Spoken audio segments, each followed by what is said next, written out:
Bien, en el siguiente vídeo vamos a ver algunos de los compuestos ternarios más simples que podemos encontrarnos a la hora de formular. Recordemos que hay que saberse la tabla periódica con sus elementos y su símbolo para poder formular bien. Hay que conocerse la posición porque nos puede ayudar a identificar los estados de oxidación o valencias de algunos elementos. Por ejemplo, los estados de oxidación a los metales alcalinos, que están en el primer nivel, que todos tienen +1, el primer grupo. En el segundo grupo tenemos a los metales alcalino-térreos, que todos tienen estado de oxidación +2. Luego, por ejemplo, podemos ver que aquí en los halógenos todos los estados de oxidación negativos son -1 y que tan solo el estado de oxidación del flúor es, bueno, vemos que es el elemento más electronegativo de todos porque no tiene estados de oxidación electropositivos, otra cosa que nos puede llamar la atención. Luego vemos que el resto de estados de oxidación de los otros elementos halógenos puede tener 4 posibilidades, +1, +3, +5 y +7. Podemos pensar lo mismo con el oxígeno, vemos que tienen estados de oxidación -2, porque todos tienen unas propiedades físicas similares, ¿vale? Y así, pues nos puede ayudar mucho el conocer la situación de los elementos en la tabla periódica. Si no, tendremos que aprendernos, y a veces incluso es totalmente necesario, la variedad de posibles estados de oxidación que pueden tener algunos elementos. Aquí no están representados todos los elementos químicos de la tabla, pero sí los más básicos para poder al menos empezar a formular. Bien, y otra de las cosas que tenemos que saber es la escala de electronegatividad. Recordemos, aunque ya lo hemos dicho en varios vídeos, que esta escala de electronegatividad no es la electronegatividad real, medida como dijo Pauling, y tenemos en su escala de electronegatividad, en la cual el elemento más electronegativo, como hemos dicho, sería el flúor, pero posteriormente sería el oxígeno, luego el cloro, luego el bromo, ¿vale? El nitrógeno aparecería por ahí, etcétera, etcétera. Pero es mucho más fácil para la hora de hacer los ensayos, en este caso, y de formulación, ¿vale? Ejercicios de formulación, aprendernos una escala de electronegatividad explicada tal y como hemos dicho en otros vídeos, es decir, en la cual los gases nobles no los tendremos en cuenta y empezaremos a bajar en los grupos a partir del grupo 16, luego bajaremos a partir del grupo 17, luego bajaremos a partir del grupo 16 e introduciremos antes de bajar del grupo 15 al hidrógeno, que como vemos aparece aquí en este lado de la escala de electronegatividad. Y luego ya pues seguiremos bajando respectivamente en cada uno del resto de los grupos. Así los elementos más electronegativos serán flúor, cloro, bromo, yodo. Así seguiremos. El hidrógeno nos aparecerá aquí antes del grupo 15 del nitrógeno y consecuentemente el resto. Bien, recordemos que eso nos servía, en el caso de los compuestos, para saber dónde debo de poner determinados compuestos que son más electronegativos, en este caso los elementos más electronegativos, y van siempre puestos en esta zona, ¿vale? Que es la que forman los aniones, ¿vale? Los compuestos cargados negativamente. Y aquí tendremos a los que forman los cationes, que serán los compuestos más electropositivos, ¿vale? Bueno, vamos a intentar escribirlo un poco mejor. Vamos a hacerlo más grande. Aquí tendremos al compuesto más electropositivo, o sea, el menos electronegativo, ¿vale? Y aquí en este otro lado tendremos al compuesto más electronegativo, con lo cual menos electropositivo también. Pero bueno, la situación es esa. Aquí pondremos al elemento X que tendrá las cargas positivas y aquí tendremos al elemento Y que tendrá las cargas negativas. Muy bien, así se pueden separar la mayoría de los elementos químicos. Se pueden disociar en dos partes, sus cationes, sus partes positivas, ¿vale? Y sus aniones, sus partes negativas. Bien, veamos uno de los compuestos ternarios más fáciles de todos, en este caso los hidróxidos. Los hidróxidos son compuestos en los cuales, donde tendremos el elemento más electronegativo, En este caso es sustituido por una molécula unida de un oxígeno y un hidrógeno. Como recordamos, los oxígenos, y si vamos a la tabla, tienen carga -2 y los hidrógenos de +1. Con lo cual, a la hora de hacerse una molécula entre ellos, tendremos que compartirán un par de esos electrones para formar enlace y tendremos un OH- en este caso, ¿vale? Con lo cual se nos va a quedar una carga negativa en él. Y aquí tendremos al elemento que quiera poner, siempre y cuando tenga una electronegatividad mayor, en este caso, que la del hidrógeno, que es el que tenemos aquí, pues irá puesto en esta zona.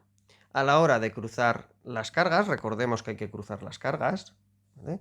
Vemos que aquí siempre va a haber un 1, con lo cual tendremos un elemento con X, todo va a depender del número n, nos daremos cuenta que va a ser X o H con una n, pero claro, esta n recoge tanto al oxígeno como al nitrógeno, con lo cual hay que ponerlo entre paréntesis. Veamos que cuando x es igual a 1, no hace falta poner, perdón, cuando n es igual a 1, no hace falta poner el paréntesis, se pondría solo x o h. Cuando n es igual a 2, tendríamos que abrir un paréntesis y ponerle un 2.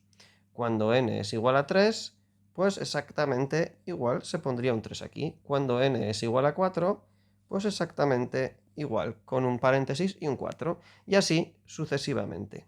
Veamos algunos ejemplos de sustancias que se pueden combinar y darnos estos elementos. Por ejemplo, un elemento típico es el sodio, que tiene una carga positiva, con lo cual tendremos el hidróxido sódico, o más conocido como sosa, que se formará así. Si ponemos un compuesto que tenga como valencia o número de oxidación 2, como puede ser por ejemplo en este caso el zinc es +2, con lo cual al cruzarse la carga tendremos en este caso un hidróxido de zinc, que obviamente habrá que poner entre paréntesis y la carga 2 aquí. Si cogemos por ejemplo uno que tenga carga 3, por ejemplo uno de los dos posibles hierros que podemos encontrarlos, que puede ser el 3+ o +3, ¿vale? Al unirse con, en este caso, el hidróxido, nos va a formar este hidróxido de hierro 3, ¿vale? Y en este caso, por ejemplo el 4, podemos coger el paladio tiene +2 y +4, pues pongamos por ejemplo +4 y se nos puede formar este compuesto, ¿vale? Con un 4 aquí. Bien, así sucesivamente. Vamos a ver cómo han de nombrarse estos compuestos. Bien, pues estos compuestos, como su propio grupo indica, se llaman hidróxidos, con lo cual hay que denominarlos como hidróxidos de, o sea, al hablar la palabra hidróxido, perdón, en total sería hidróxido, ¿vale? Pues si vamos a nombrar solamente uno, de el elemento en este caso que tenemos aquí, ¿vale? Elemento X, ¿vale? Que es el que hemos puesto. Muy bien.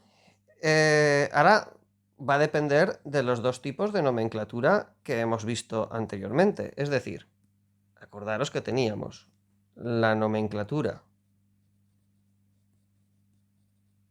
de prefijos numerales, o también llamada estequiométrica, o también llamada sistemática en muchos sitios, y la nomenclatura de stock, en la cual, si recordamos, perdón, está mal escrito, era con números romanos. Y esos números romanos tenían que ver con el elemento X, con el estado de oxidación del elemento X. Bien, tratemos en este caso de ir poniendo algunos de los elementos que estamos viendo aquí escritos. Este, por ejemplo, el hidróxido de sodio. ¿Vale? Pues lo nombraríamos como hidróxido de sodio. Y como veis, no pongo ningún prefijo numeral porque no tiene ningún prefijo. En esta parte, en este caso, el único prefijo que nos podemos encontrar serían las n que hay aquí. Con lo cual, como no existe n, así se quedará. En la nomenclatura de stock haremos lo mismo. En este caso sería hidróxido de sodio. ¿Por qué no pongo este 1 entre paréntesis? Bueno, pues porque recordemos que si el elemento no tiene más que un estado de oxidación, no hay que ponerlo, ¿vale? Se quedaría como hidróxido de sodio. Vamos a por el siguiente, lo vamos a escribir en morado. Este de aquí, por ejemplo, el zinc, el que se junta con el zinc. Bien, pues tendríamos un hidróxido de zinc, pero ojo, tenemos dos, ¿no? Con lo cual sería dihidróxido de zinc.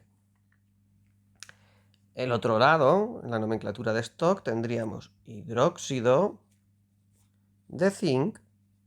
Y ahora este zinc a veces lo vemos escrito con la Z, pero lo más común, por eso quiero que lo veáis, un segundo, quiero que borro de más, ¿vale? Es verlo escrito con la C, ¿vale? Y es la recomendación que hay que hacer a la hora de escribirlo. Bien, ahora surge un problema. ¿Tengo que poner entre paréntesis el 2 de su estado de oxidación? No, porque el zinc, si vamos a la tabla periódica y nos fijamos, por ejemplo, en su valencia o su estado de oxidación, vemos que no tiene más que 1, que es el +2, con lo cual no hay que ponerlo. Vamos ahora, por ejemplo, al siguiente compuesto, que lo vamos a escribir en rojo, que va a ser el de hierro. Vamos a nombrarlo. Venga, en este caso sería un tri, porque vemos que tiene un 3 aquí, ¿vale? Tri hidróxido de hierro. O un hidróxido de hierro. Y ojo, porque en este caso sí que existen más de un tipo de hierro, habría que poner entre paréntesis el 3. Porque si vamos a la tabla, el hierro, y como ya hemos visto en anteriores ejercicios, tiene dos posibles estados de oxidación, hierro 2 y hierro 3. Entonces tengo que distinguir cuál de los dos hidróxidos es el que se ha formado. Se ha juntado con el hierro 3, con lo cual será hidróxido de hierro 3. Vamos al del paladio, por ejemplo, en este caso. Vamos a escribir este, por ejemplo, en amarillo. ¿Vale? Este compuesto será un tetra hidróxido de paladio. Y aquí sería un hidróxido de paladio. Y habría que poner el 4. ¿Por qué? Porque si vamos a la tabla y buscamos el paladio, en este caso, ¡ay! No tenemos el paladio, no lo hemos puesto aquí. Bueno, no pasa nada. El paladio podemos encontrar con dos estados de oxidación, el 2 y el 4. A ver si lo tenemos aquí arriba. Sí, lo tenemos aquí, pero no tenemos sus estados de oxidación, con lo cual, bueno, creeros que van a ser 2 y 4. Con lo cual, hace falta introducir el estado de oxidación de este elemento. Bien, ya veis que los hidróxidos son muy sencillos. Lo único que hay que hacer es poner la palabra hidróxido del elemento X correspondiente y dependiendo si es nomenclatura de prefijos numerales o nomenclatura de tipo stock, habrá que añadirle o bien el prefijo delante o bien el número de oxidación del metal en su respectiva posición si tiene más de un posible estado de oxidación el compuesto, en este caso, que llamamos X, es decir, el más electropositivo. Veamos otro tipo de estos compuestos. En este caso vamos a ver los compuestos denominados cianuros. Cianuros. Bien, es similar, bueno, aquí estaba escrito en negro, vamos a seguir la misma coherencia, vamos a escribirlos en negro, con lo cual ponemos B, cianuros. Bien, pues los cianuros son compuestos químicos formados por, en el lado izquierdo, una molécula de, en este caso carbono, unida a una de nitrógeno, que va a tener una carga negativa exactamente igual que el hidróxido para poder compartir con el elemento X que se junte, que tendrá una carga positiva al ser más electropositivo. Al cruzarse, podrán formarse exactamente igual que en los hidróxidos, elementos X con ZN, o sea, con cianuros, tantos como tenga N aquí. Es decir, podríamos tener este compuesto para 1, este compuesto para 2, este compuesto cuando n sea 3 y así sucesivamente. Si nos damos cuenta, va a poder haber los mismos tipos de nomenclatura que vemos en el apartado de arriba. La nomenclatura de prefijos numerales y nomenclatura de stock. Bien. Hay que tener en cuenta que en este caso, a la hora de formarse el nombre de estos compuestos, en vez de hidróxido serán cianuro de el elemento X. Y si hablamos de prefijos numerales, o hablamos de stock, los dos tipos de nomenclaturas, pues habrá que tener en cuenta si hay que ponerle o no, en el caso de prefijos numerales, este 2 o este 3, di o tri, y en el caso de stock, el número de oxidación del compuesto que tenemos como X en este caso. Vale, con lo cual veamos algún ejemplo para poder visualizarlo. Vamos a juntar estos dos elementos para poder nombrarlos. Por ejemplo, pongamos el compuesto que vemos a continuación y este otro compuesto que vemos aquí. ¿Vale? Intentemos nombrar el primero. El primero, si lo nombro, por ejemplo, con color rojo, será el cianuro de potasio. Vemos que no pongo ningún prefijo numeral porque no existe nada que poner delante del grupo ZN, cianuro. En el tipo stock, cianuro de potasio.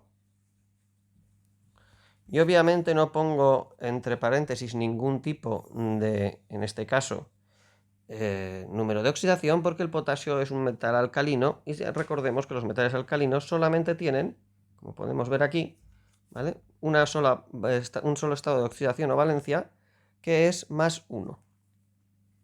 Vamos a por el ejemplo siguiente, en este caso el del hierro que tenemos aquí. Vale, como vemos, si lo descomponemos, el hierro tendría este 2 que tiene que tener aquí, y el cianuro tendría como estado de oxidación menos, que es tal y como lo tenemos que tener. Con lo cual ya sabemos el tipo de hierro que hay que tener en cuenta para la nomenclatura de stock. Empecemos por la de prefijos numerales. Los prefijos numerales me dicen que primero tengo que poner un di aquí, cianuro de hierro. Y en el caso de la nomenclatura de stock tendré un cianuro de hierro y habrá que poner entre paréntesis el estado de oxidación del hierro 2, porque en este caso sabemos que también existe, como hemos visto en el ejemplo anterior o aquí en la tabla periódica, el hierro 3. Muy bien, pues ya vemos que esto es muy sencillo, son los dos que vamos a ver hoy, que son los hidróxidos y los cianuros. Vemos que se comportan de una manera similar a la hora de aplicarse, digamos, en las cargas, porque ambos dos tienen una carga menos. Ambos dos son una molécula unida, en el caso de los hidróxidos oxígeno unido a un hidrógeno y en el caso de los cianuros un carbono unido a un nitrógeno.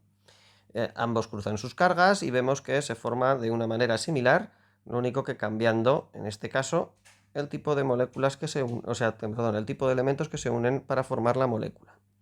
Hemos visto que las formas de nombrarlos son exactamente iguales, pero cabe hacer un inciso. De las dos formas en las cuales lo vamos a nombrar, como vemos la de prefijos numerales y la nomenclatura de stock, en este caso en estos tipos de productos, la más aconsejada es la nomenclatura de stock, ¿vale?, en la cual vamos a poner el número de oxidación.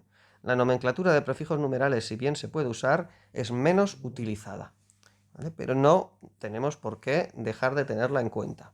Siempre que sepamos pues, un tipo más de nomenclatura, pues mejor. Aunque tenemos que saber que esta es la más usada en este tipo de compuestos. En el siguiente vídeo empezaremos a ver generalmente los compuestos que más problemas suelen surgir a la hora de nombrar, que son los oxoácidos, es decir, aquellos compuestos ternarios que contienen oxígeno, hidrógeno y un metal para formar un compuesto ternario denominado ácidos. Lo veremos en el siguiente vídeo.